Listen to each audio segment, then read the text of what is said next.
Hey everybody, this is Greg Laurie, and you're listening to Dr. James Dobson's Family Talk. Well, hello everyone. This is Dr. James Dobson, and you're tuned in to Family Talk, which is a listener-supported ministry. I am grateful, as usual, that you've joined us today.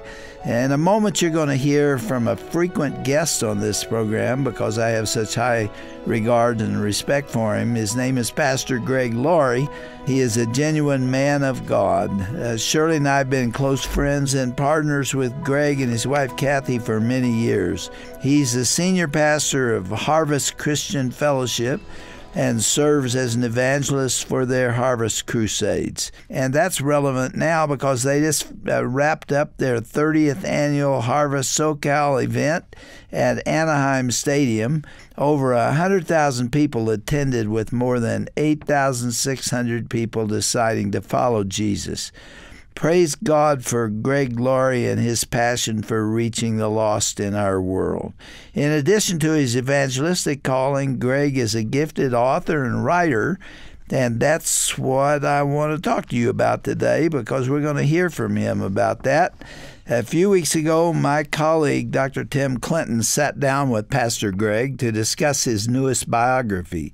You may remember last year that we highlighted Greg's book on the life and faith of Hollywood icon Steve McQueen. His newest work follows the tumultuous life and career of music legend Johnny Cash. Many know the influence of his music but aren't aware of his faith journey. This is a fascinating interview that I know you will enjoy. Here now is Dr. Tim Clinton's interview with Pastor Greg Laurie on this edition of Family Talk. Greg, thanks for joining us. You just came out of, your 30th anniversary of your Harvest Crusade. Tell us about what happened. Well, it's amazing to see people coming for 30 years in a row. And I've been told, Tim, that this Harvest event we do called SoCal Harvest is the longest-running large-scale evangelistic event in American history. There may be something like it somewhere else, but I've not heard of it, especially on the size that it is, in a stadium like it is. And, we've had over 6 million people in combined attendance over the years, but the most amazing thing is we've seen over 500,000 people come down on that field and make a profession of faith to follow Christ. And people have asked me, did you expect this to happen when you started this 30 years ago? Absolutely not. We were just thinking about the next year. We didn't know that it would go on for 3 decades. And so we're the most amazed people of all. But, we've tried to adapt to cultural changes, technological changes, musical changes, etc., with the passing of time. But we've kept that essential message that we're bringing, obviously, the same, because it's the gospel, which, as Paul said, is the power of God to salvation to everyone who believes. So we just thank God for what he's done. Pretty rich tradition in American culture, isn't it? Yeah, doing these kind of crusades. You go way back to, who was it? Whitfield and Moody and others, right, Greg? That's right, Tim. George Whitfield actually was British, but he came and had a great impact on the colonies, soon to become the United States of America. In fact, Eric McCaxis wrote a wonderful book, If You Can Keep It, and he made a case for the fact that if it were not for the preaching of George Whitfield and the spiritual revival that followed, there maybe would not even be in America, because the seeds of liberty were sown in that soil of revival. So the moral absolutes were there, the virtue was there, because people had their lives transformed by Jesus Christ. So following Whitfield would be preachers like Jonathan Edwards, Charles Finney. Later on, we would have Billy Sunday, and of course, D.L. Moody. I got the order wrong. It would have been D.L. Moody, then Billy Sunday, and ultimately Billy Graham, who in my opinion was the greatest of all the evangelists. Greg, what do you see in American culture right now? Do you see a stirring? Is there a spiritual yearning or hungering going on? Yeah, I do see it. I think especially among younger people. The millennials have been described as the loneliest generation. with the highest use of pharmaceuticals, specifically antidepressants, the most depressed generation, the highest suicide rate of any generation. And now the generation following the millennials, Generation Z, they've been described by experts as the hopeless generation. So we've gone from the greatest generation of those who came through World War II to the hopeless generation. So I think they're finding the emptiness of life. I think a lot of this is the breakdown of the family too, Tim.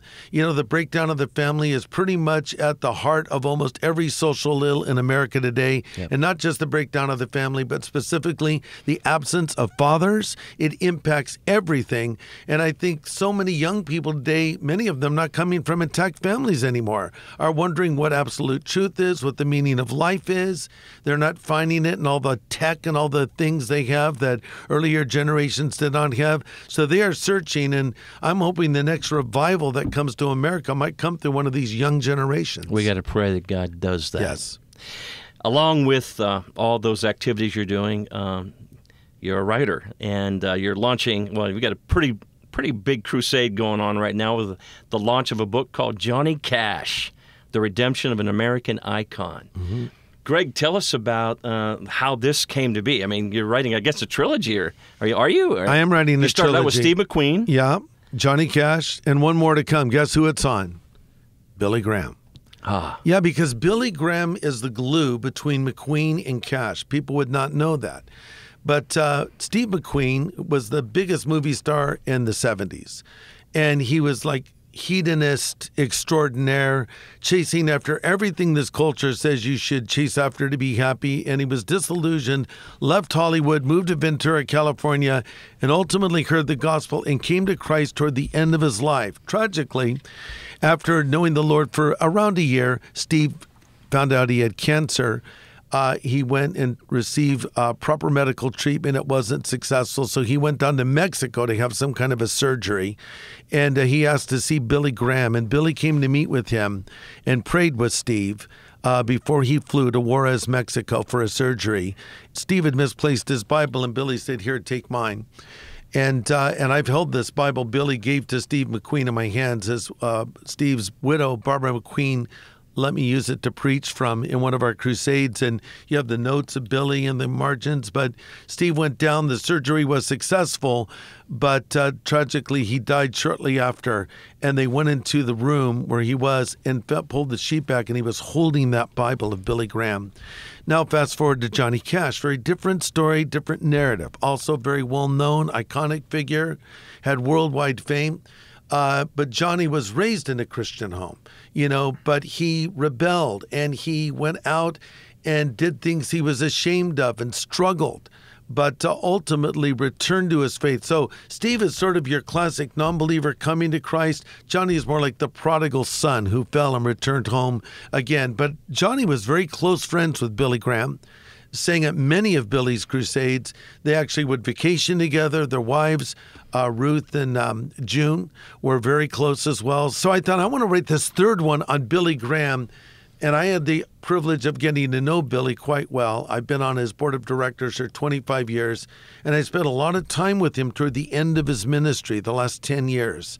He had me help him with research for his sermons, and so I interacted with him a lot. So I want to bring a more human side of this great man of God. But Johnny, his story it's a classic American story. He was literally raised picking cotton in Arkansas. He was dirt poor. His mother, Carrie Cash, was a very strong Christian. His father, Ray, professed faith, but was a very harsh, austere father. There was a big event in Johnny's young life that impacted him throughout the rest of his life. Johnny had an older brother named Jack. They were inseparable. They were best friends. They'd go fishing together, do everything together. And Jack, though he was very young, was an aspiring preacher and carried his Bible everywhere and sort of kept young Johnny on the straight and narrow. So one day they were supposed to go fishing, but instead Jack took some extra work at this sawmill to help the family out. And in a tragic accident, he was pulled into a saw that tore him open, and he was holding onto his vital organs, and he died a few days later. So Johnny was devastated by this, and then Johnny's father, Ray Cash, said to him, God took the wrong son. Yeah, I read that, Greg. It was stunning. You know, when you look at the narrative of someone, you go back and it shapes and it forms who we are. As I read about Johnny and this story of redemption, I was moved deeply by how he was influenced by all these experiences in his family early on as a boy. Can't even imagine what it would be like to lose your kid brother, who you loved, who you looked up to, who, by the way, stood tall, who challenged you. Yeah, that's right. He did challenge Johnny. Yeah, he held Johnny's feet to the fire, and he was a great example for Johnny. And so when his brother died, he sort of lost a little bit of his moral compass.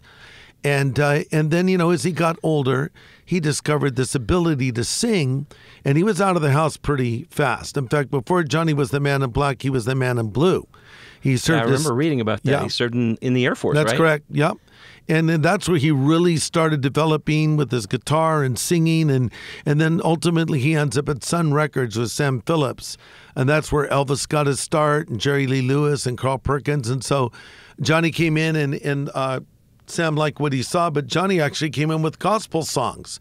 One of the songs he wanted to record was "Were You There When They Crucified My Lord?" Johnny thought he'd be a gospel singer, but Sam Phillips said, "No, I see you in another way." And the hits came after that, and Johnny's career exploded, and ultimately culminating in the 70s with his TV show. But the thing about Cash is, at the peak of his popularity, he used his platform for the gospel. A lot of times in country music, you know, the artists may have their success, and then when it begins to fade, here comes the gospel album. Johnny wanted from the get-go to do gospel albums and gospel songs, and he did, even when he was singing Cocaine Blues, A Boy Named Sue, and Folsom Prison Blues. He's also singing "Were You There When They Crucified My Lord?" and other well-known Christian songs. What drove that, though, Greg? Keep going back. So you got a dad who said, hey, God took the wrong son. His daddy was pretty rough on him. As I read the story, you know that. But he always wanted to please his dad. Yeah, he did. But he had a mother who loved Christ, who, by the way, said, listen, you've got a gift. When you think of Christianity, you don't really think, you don't put Johnny Cash in the high list up there of guys who emulate, you know, this walk of faith. But looking at this piece of work you put together, which is really a spiritual biography, right? It is. That's exactly how I would describe it. Yeah.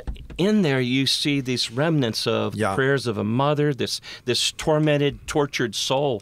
How did Johnny explode on the scene and become so popular, Greg? What was it about him? Did he represent middle America? Did he represent the broken, the poor, the whatever? Why were people so drawn to him? Is it because of our own brokenness and we realize who we are? And it's like they watched him journey and struggle, or what do you think it was? Of course, he was great. I mean, he was the king of country music. Right. I think everything you said is true. I think there was something unique about Cash. There was an authenticity in his voice. He was described as the voice of America. Chris Christopherson described Johnny as Abraham Lincoln with a wild side. So, you know, and on one hand, he's this like incredible American figure, but on the other side, he could do crazy things. And I read about a lot of his antics in the book, his pranks on the road, the trouble he got into, the cars he destroyed, the things he did that a lot of times were fueled by amphetamines. You know, Tim, he got into drug use at an early age to keep him, you know, energetic on the road. So this amphetamine issue became a real addiction, and it was a reoccurring problem for him. Alcohol also came into the picture and other problems.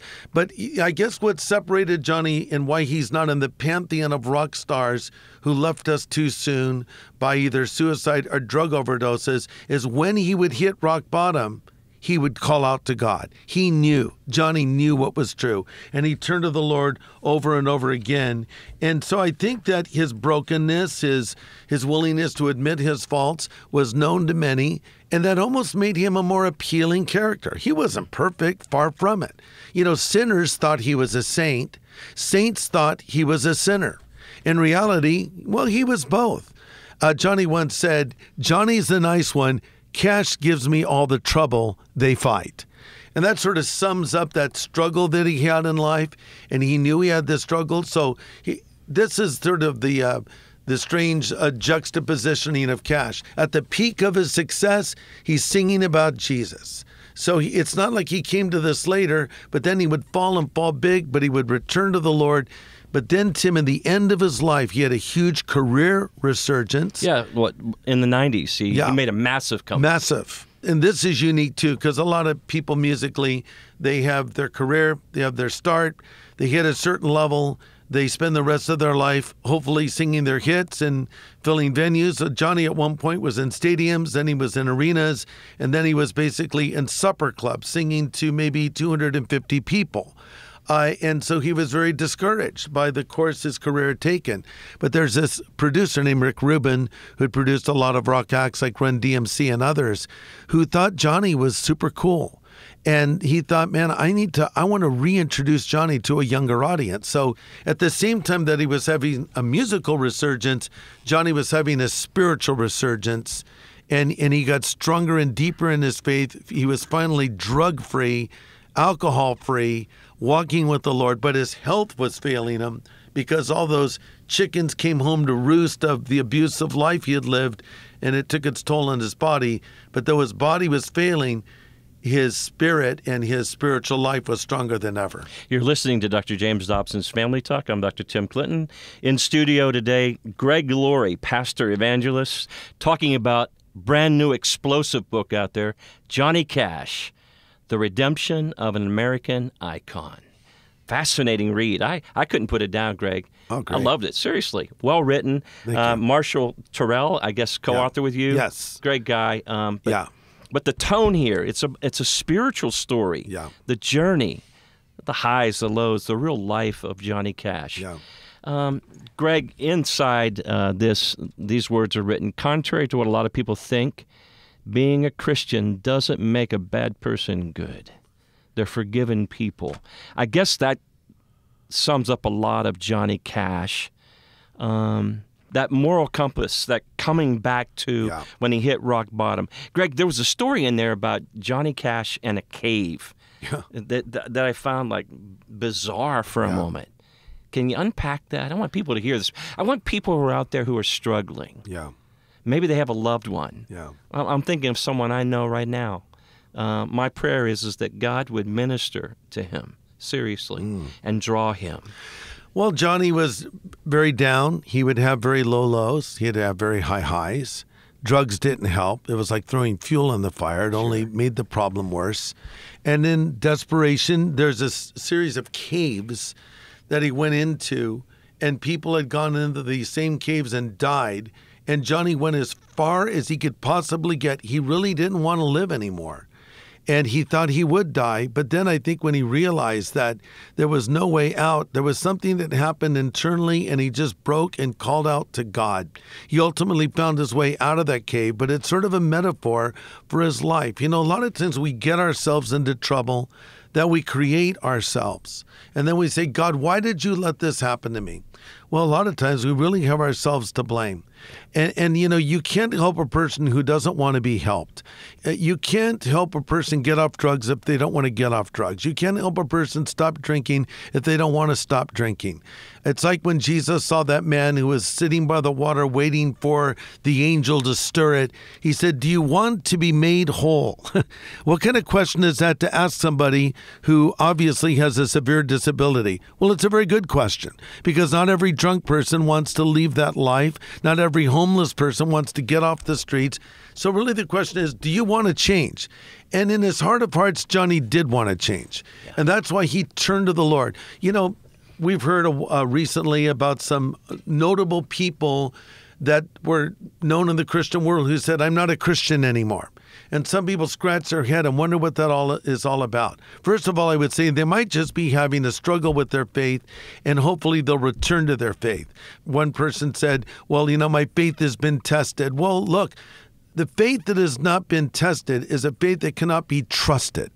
So if you have real faith, it will be tested and it will stand the test of time. Through all of his highs and lows and even tragedies in his life, some brought on by himself, some that just came his way, Johnny never doubted God. I think when a person says they are walking away from their faith, if they're a real believer, they'll come back again. If they don't come back again, I suggest to you they were never a believer to start with.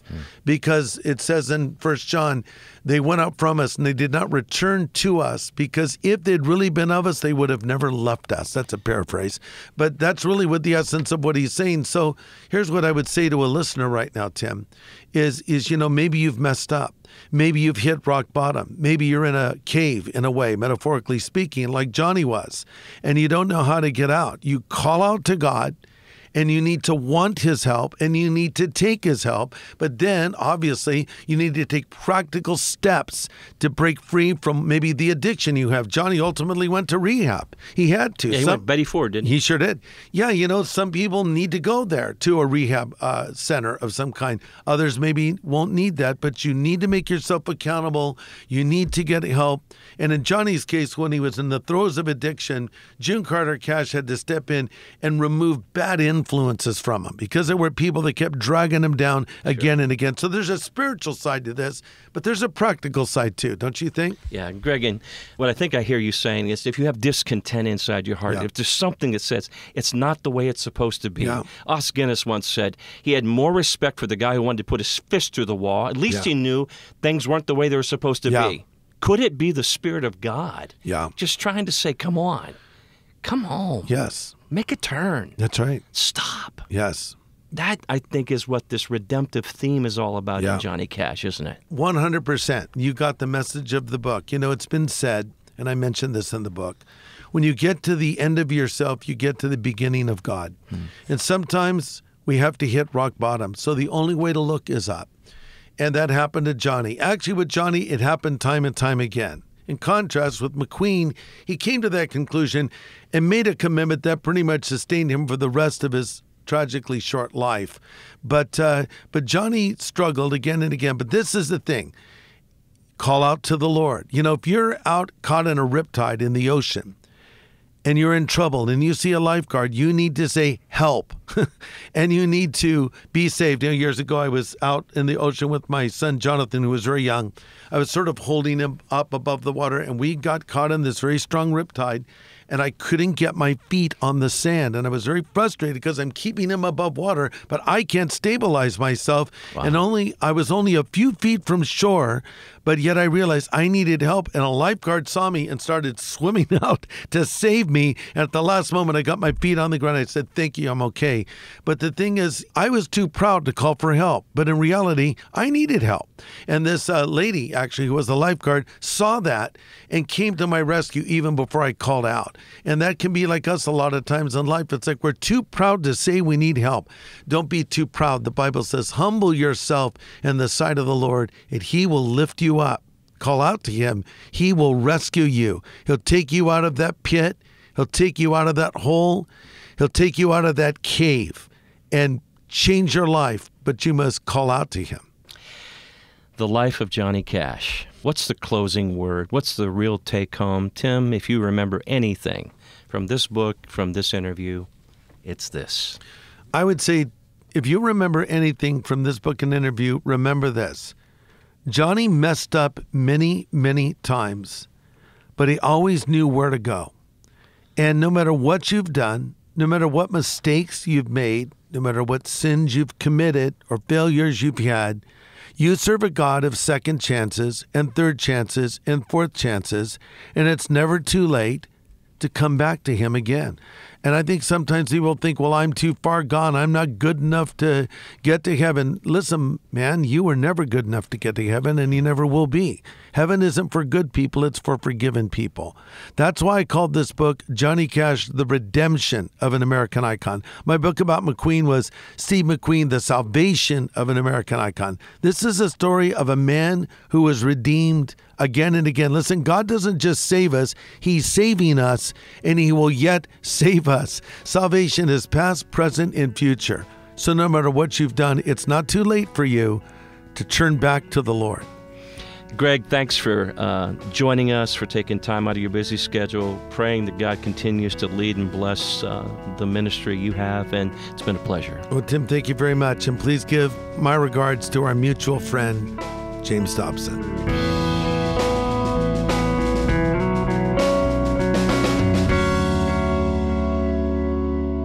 This is Roger Marsh, and you are listening to Family Talk, a division of the James Dobson Family Institute. You've been listening to Dr. Tim Clinton's recent conversation with Pastor Greg Laurie.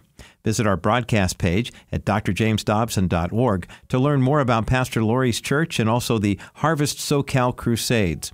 There we will also have a link for Pastor Laurie's new book on the life of Johnny Cash. You'll find all that information at drjamesdobson.org and then go to the broadcast page. Well, we've come to the end of this week of programs here on Family Talk. Join us again Monday for the first part of Dr. Dobson's latest interview with Rabbi Jonathan Cahn. They'll explore Rabbi Cahn's new prophetic work called The Oracle, the Jubilean Mysteries Unveiled. It's bound to be a lively conversation, so tune in again Monday for another edition of Family Talk. I'm Roger Marsh. Have a great weekend. This has been a presentation of the Dr. James Dobson Family Institute.